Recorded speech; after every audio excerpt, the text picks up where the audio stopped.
This session is titled Building a New Era of Humanity, Work That Works for Everyone. Joining us virtually, the speaker for this session is Diane Hinchcliffe, Vice President and Principal Analyst, Constellation Research, Inc. He covers leadership strategies for the new C-suite, digital workplace, and Internet of Things. Hinchcliffe is an internationally recognized business strategist, best-selling author, enterprise architect, an industry analyst, and a noted keynote speaker.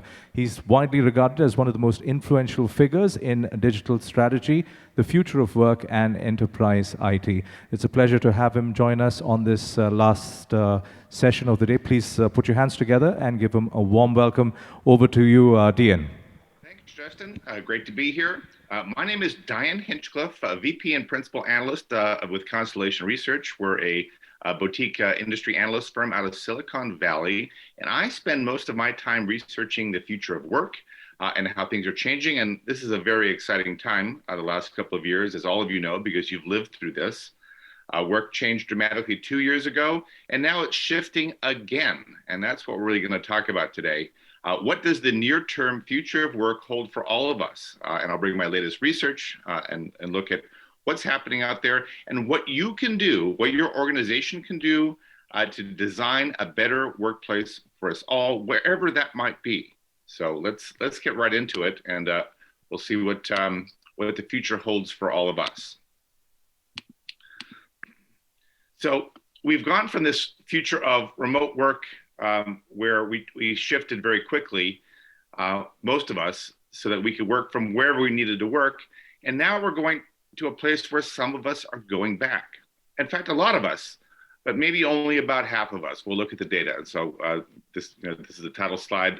Also shows that I work with the Tech School of Business at their CIO roundtable. And this perspective is informed from conversations with nearly 200 CIOs over the last couple of years. And so this is how hybrid work shaped up in the United States. Europe is similar. Asia and places like India are also similar. There was a big shift in the beginning of 2020 to nearly half of the workforce went remote. And now we're seeing the big swing back. So about a quarter of workers are going to stay remote. We'll see. We'll look at some of that data. But this is a big shift. And the concern I'm hearing from CIOs and chief human resource officers is, how do we keep these two cohorts connected? How do we keep it fair and equitable to have workers in the office and workers remotely and treat them fairly and put them on the same playing field and to do so in a seamless way that lets people focus on the productivity dividend that we've seen? And so ultimately, what we now believe is that 60% of workers will eventually return to the workplace, a little bit over half. And that many companies are discovering they can attract talent and they have access to talent that's very high quality in places they just wouldn't look before because they wouldn't accept that position was remote. And now we're realizing that a lot more work can be remote. Knowledge work, some of our most strategic activities can remain remote. While senior executives who tend to be older are having a little bit of a harder time accepting that, many of them are. And so we realize this is a more flexible way of working. If we let people come in sometimes, let them work remotely when it makes the most sense. And so this really is the future of work. But that's not how our organizations have been designed. It's not how they're designed today. And the real challenge is, what do we focus on to ensure these two groups, these one at home or one anywhere, and one in the office, are productive, they're engaged, they're effective at their jobs, and they will stay in their jobs. So we'll be able to retain them. And that's the real challenge. And so the sudden shift to remote work is going to be, was easy compared to this shift back. And we're seeing, even though budget levels for really investing in new workplace technologies, new workplace training, and new workplace techniques is beginning to fall back to normal. And some of our old routines are returning. Now is the best opportunity you'll ever have. This year and part of next will be the best opportunity you have to really make lasting changes to your workplace. How you think about work, how work is carried out, how it's designed in your organization, what tools support it, all of that. The best time to make those shifts is now, and the best time to make experiments, as I'll argue here shortly. So to really put a tight focus on what you might be thinking about, I've developed this Maslow's hierarchy of for the employee digital workplace. And if you really focus just on optimizing for this, you will have achieved most of the goals you need to really create effective hybrid work. Again, hybrid work is where we have our workforce split between the office and everywhere else, and how we want to connect them together. And so organizations start at the bottom of this pyramid. They provide basic access to resources, so our work devices and the internet and all of our information and documents and our colleagues and our customers and partners. We provide access so that worker can do their job. And in the last 2.5 years, it's been primarily digital access. And now we're going to go back to some physical access. And we've largely done a good job. Most organizations have done well at the bottom. There's still some rough points, and we can regress it. We can lose some of the high quality access we've provided because it's not so urgent. So we have to be careful. Most organizations have done well at the bottom. It's all the other layers above that. Basic usability, really true enablement of worker effectiveness, engagement with the organization's mission, with their coworkers and colleagues, with management and leadership. We still have a lot of work to do. More than half of employees are doing the bare minimum just to keep their jobs. They're not deeply engaged, and they're not empowered, and they don't have the needed autonomy to really perform at a high level. And so these are all things we can work on. This is actually opportunity. It's not even really a problem. We've gotten better over the years at enabling the bottom, and now we have the imperative to get higher and higher. And so there's lots of interest. I would say most organizations are hovering around the beginning of enablement. And so there's lots of interest in going beyond this. And we need to do it in to really address the two personas, the in-office worker and the remote worker, to do this well. And I just want to continue to caution, I still see in most surveys of workers, it's the basic things that are still a challenge. Logging in, accessing data, finding information, finding experts when there are people, especially when people are remote, to find somebody who knows something and to get the help they need. The very basic things are often still an issue, and you don't get permission to solve a lot of the advanced topics unless you've solved some of those core issues. So still invest in the fundamentals while you're also putting effort into climbing up the top of that pyramid. So this is really a map for what you can do. So what you see here, this complicated diagram, you don't need to understand it, but this is when I go into an organization and look at what they're putting in front of the worker, it usually looks something like this. There's systems of record on the left with all the corporate data and the official information. There's systems of engagement for collaboration between workers and across the company and to workers and customers and partners and so on. And then there's productivity tools. And then all these have different devices and channels. And none of it is designed. It's all thrown in front of the worker with some connections between the two. You might have an intranet and you might have some other things. But the worker really has to design their own employee experience out of this right here, which is just kind of put in front of them. And it's too fragile now, and it's become very complicated, and it's not sustainable. We have to streamline and reduce the friction, and we have to do this in a way that helps both the in-office worker and the remote worker. We have to think about both of those personas now as top order constructs. And so we want to find a way to move beyond this accidental workplace. And so in my research, what I'm seeing is digitally mature organizations, advanced companies are going beyond this accidental workplace, and they're building this new foundation, mostly out of existing IT systems. They might have to get a few other things, but they're building their own employee experience platform. It's not a product-oriented exercise. They're basically saying, I want to create a center of gravity where most of the employee experience is delivered, the core employee experience is delivered. And I'm going to measure this. I'm going to provide high quality training and support around this. And it's going to work it's going to be very responsive and work in every type of environment, and it will adapt to the type of worker. and we'll be able to provide just-in-time support. I have 6 things on the right in that little blue box. These are the next generation capabilities that every employee experience must have. And so these are things like digital adoption, just-in-time self-service workflow, analytics about your entire job, be able to understand how you're performing and how you're doing compared to your peers. Things like low code. Everyone is becoming a solution developer, and that's being baked into every IT platform and every work platform, and other solutions. If you're interested in that, you can always find my research online. But we need a strong work from anywhere foundation. It's got to be proactively supported. It has to be contextual. It must be adaptive. It must fix problems automatically, and it has to be deeply personalized. And what I'm seeing is organizations are trying to find a place to center this employee experience, this hybrid work employee experience. And they're looking at platforms like Microsoft Teams. I'm not here to talk about any particular product, but they're looking at some place that is designed to bring all of this together. And we do see advanced organizations are actually building this. They're creating the experiences out of the core activities of the workers.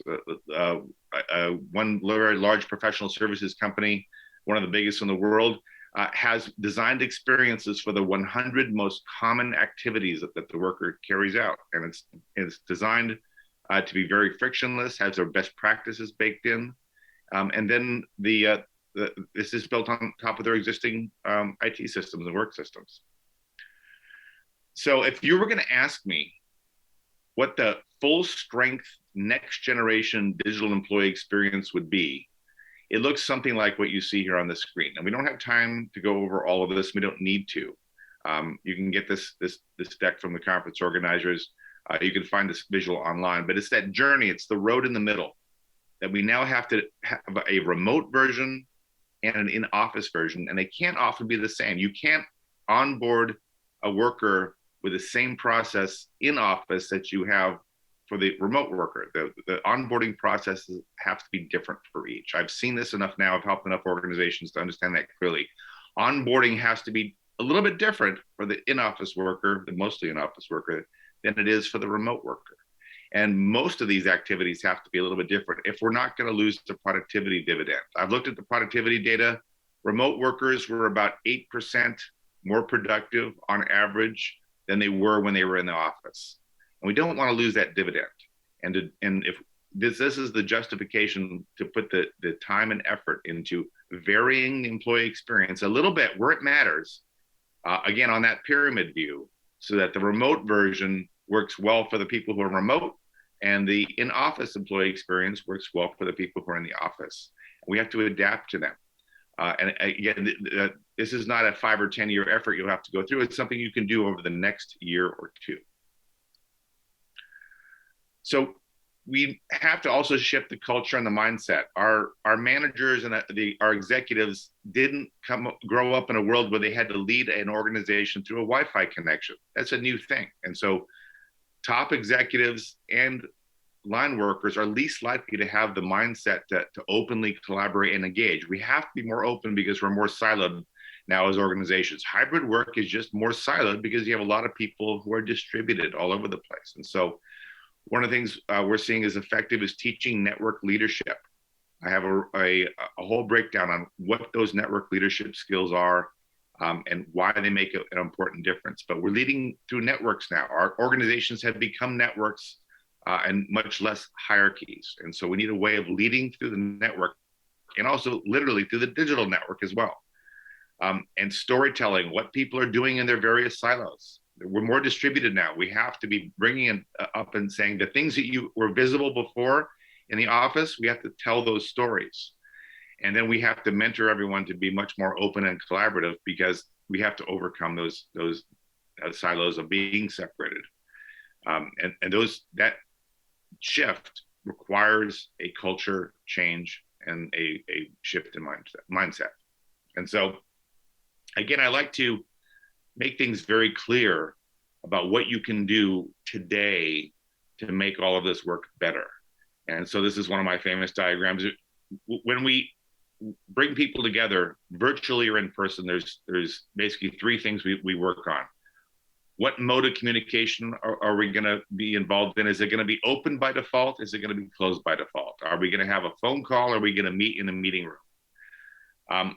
And then we have objectives for that meeting, and then we have a place that we're going to do it. And I would argue that that place is that red dot in the middle is something now we have to have for every collaborative session in the workplace. It has to be mixed. Every meeting will have a physical component and a virtual component, so that either type of worker can participate.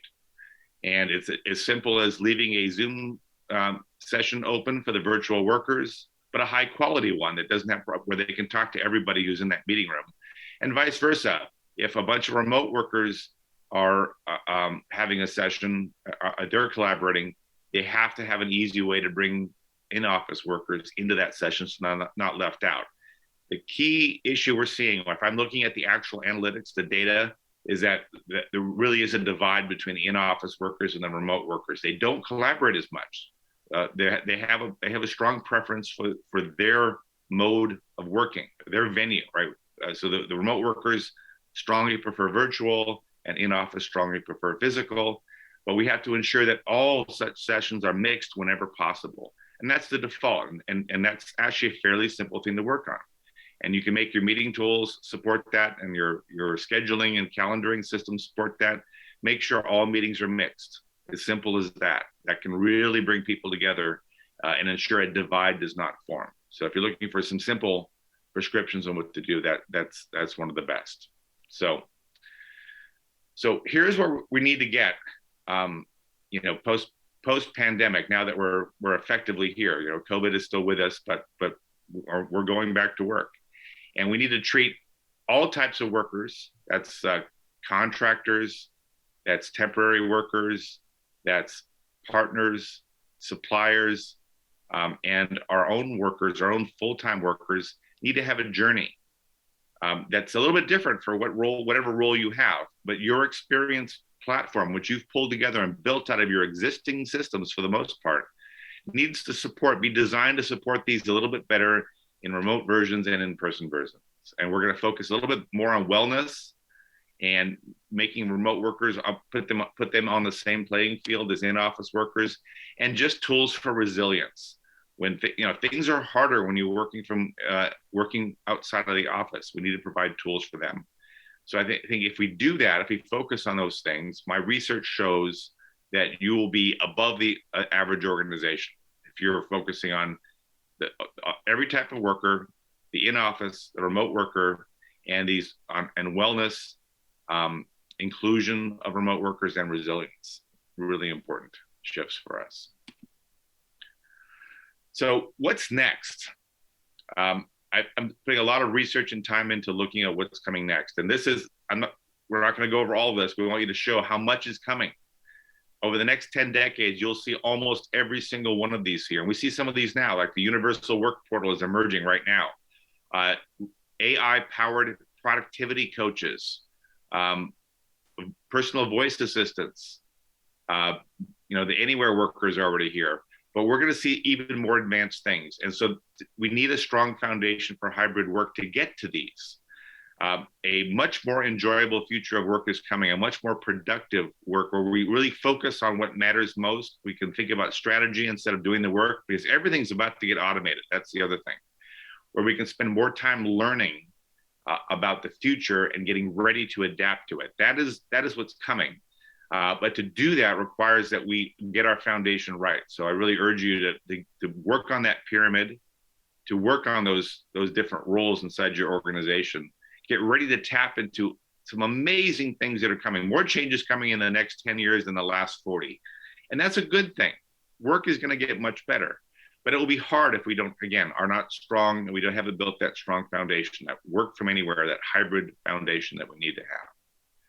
And so some takeaways here. If you're really looking to think about where hybrid work is going this year and next, it's in 3 areas: service delivery, restructuring. We have more restructuring to do in planning and strategy. And I won't go through all of these, but these are really things just to think about. We have to make hybrid work a success. Cybersecurity is going to be a major topic. We have to make all this safe, no matter what. Self-service automation is going to be a big breakthrough. Our leaders are really obsessed about trying to automate more of what we do so we can think strategically, and that's a good thing. In terms of restructuring, we have to really transform work to be more open and collaborative, break down these silos. We're becoming more distributed. And that's actually mostly a good thing, but we have to take care to really connect everybody. We have to keep the investment levels up for work for the next 2 years. And then we can reap the benefits of what we've created. We have to partner together even more in the organization. So in terms of planning and strategy, we have to enable a really clean return to the office and train in-office workers how to connect to distributed workers. But we have to have training and enablement to do. I would say every employee needs to go through new training and new enablement to really focus on getting up higher in that pyramid, connecting remote and in office, and again, being more open and collaborative. And so if you do one thing, if you have one takeaway from this session, put in-office and remote workers on the same level of access and enablement. If you just do that and forget everything else I said in this session, you'll make a big difference in 2022 in your organization. But there's more you can do, as you clearly saw. And so make those investments. There's still a lot of attention on getting work right this year as it changes again. There's not an imperative like with remote work, and that's the problem. You have to make the imperative to say, so much is about to come. We have to get ready for it. And so it's a great time, and I encourage you to build a bright future for your organization. It's one of the most exciting times to be in work, and I wish you luck in your journey. Thank you very much. And take it away, Justin. Thank you very much indeed, Dion, for that very interesting talk in the last session for the day.